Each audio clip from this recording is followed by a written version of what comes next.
Let's start with Dave & Buster's, though, because first quarter profits came in lower than expected. And that's actually the first time in 5 years that's happened for them. Shares of Dave & Buster's are down more than 20% this morning. I know they lowered guidance. How much did they lower it? I mean, they didn't miss by some enormous amount. It wasn't a whole much. That full year guidance, didn't they missed by a penny or something? But people are freaking out, I think, once you've set up the expectation that you're going to do better than people expect all the time, then the minute you don't, all heck breaks loose. Hey, I own a stock that's down 50% or something. Anyway, it's a very clever tech company. So if you really want to know how to lose money, you come to me. 20 some percent in a day or a week, nothing. But Dave & Buster's to me is one of those businesses. It seems odd to me that it sort of still exists because you have so much restaurant competition. And then if you want game and food, I mean, how is everybody not at home getting DoorDash food delivered while they play Apex Legends on their Xbox? Can I answer that? Because you don't always want 6 of your friends coming over to do that. Sometimes you just want to get out of the house. Yeah, I suppose the comp suggests that it's of a slightly negative flat, that people aren't all that excited, at least the last quarter or so. They've been getting a little growth over the years by opening new locations. The margins have been kind of creeping downward for several years now. So this is not my idea of a super awesome opportunity. The free cash flow isn't really there.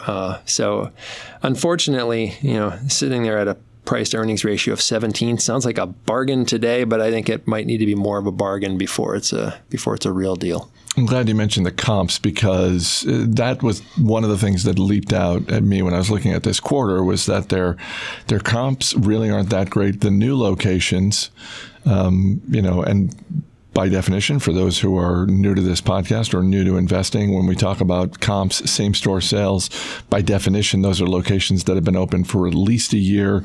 The new location, I mean, this is one of those things that is maybe not a red flag, but maybe it's a pink flag, not just for Dave & Buster's, but for any, whether it's a grocery store, just a basic retail operation, or in this case, Dave & Buster's, where it is a little bit of a pink flag where you go, wait. So the new locations, there's the initial excitement.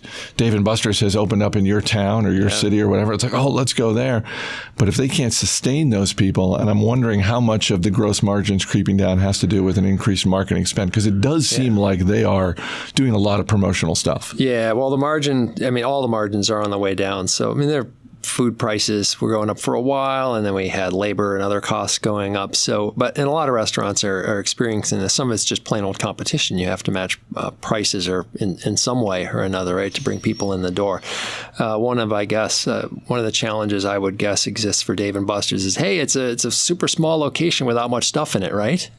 No, it's not. It's a place where you play stuff. So it's not like cranking out another one of those Chipotles with the wrought iron furniture made out of black pipe from the plumbing store. It probably costs a little more money to build these locations. If they're not paying back so quickly, your financials start to head the other way. So I think on the plus side, over the next couple of years, Dave & Buster's, to the extent that they're looking to open up new locations, will probably have more options as commercial real estate continues to face some challenges. On the flip side, whenever the conversation turns to, well, we think a recession is coming next year or two, when I think about stocks that are recession-proof, Dave & Buster's is at the other end of the spectrum. This is a business that's done well for a bunch of years, but it seems like one of the ultimate discretionary income stocks. Yeah, I guess we'll find out someday, although predicting recessions has been a bad business to be for a little while. Yes, it has.